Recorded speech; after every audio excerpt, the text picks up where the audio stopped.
আমরা অনেকেই ক্লান্তিহীনভাবে কাজ করে যাই, ছুটি বলে কিছু থাকে না। এটা সরকারি পর্যায়ে থাকি, বেসরকারি পর্যায়ে থাকি, যারা আমাদের মতো পরিবেশ নিয়ে কাজ করেন, আমরা নিজেরাও করি, আমাদের এখন ছুটি বলে কোনো কিছু নেই। কিন্তু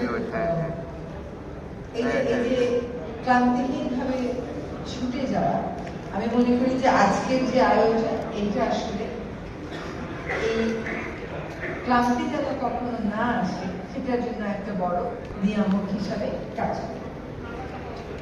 আমি এখন পানি সম্পদ মন্ত্রণালয়ের দায়িত্বে আছি।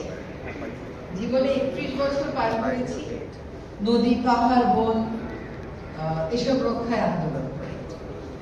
তারপর যখন আমি পানি সম্পদ মন্ত্রণালয়ের দায়িত্ব পেলাম, তখন সবাই ধরে নিল নদীটা আমার মন্ত্রণালয়ের অন্তর্ভুক্ত।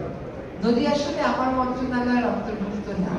নদী হচ্ছে মিনিস্ট্রি অফ শিপিং এর অধীনে যে নদী রক্ষা কমিশন, তারা প্রাইমারিলি দেখে।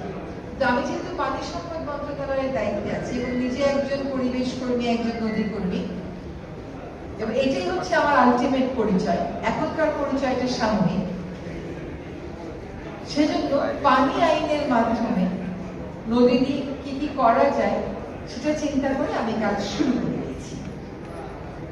এবং এটা শুরু করেছি আসলে আপনাদের অনেকের পরামর্শে, আপনাদের অনেকের সহায়তায় কাজগুলো এগিয়ে নিয়ে যাচ্ছি। শুধুমাত্র যে নদী নিয়ে কাজ করছি তা না, হাওর নিয়ে কাজ করছি। কারণ পরিবেশ মন্ত্রণালয়ের অধীনে পরিবেশগত সংকটাপন্ন এলাকা হিসেবে চিহ্নিত আছে 2টি হাওর। খাল নিয়ে কাজ শুরু করেছি, বিল নিয়েও কাজ শুরু করেছি।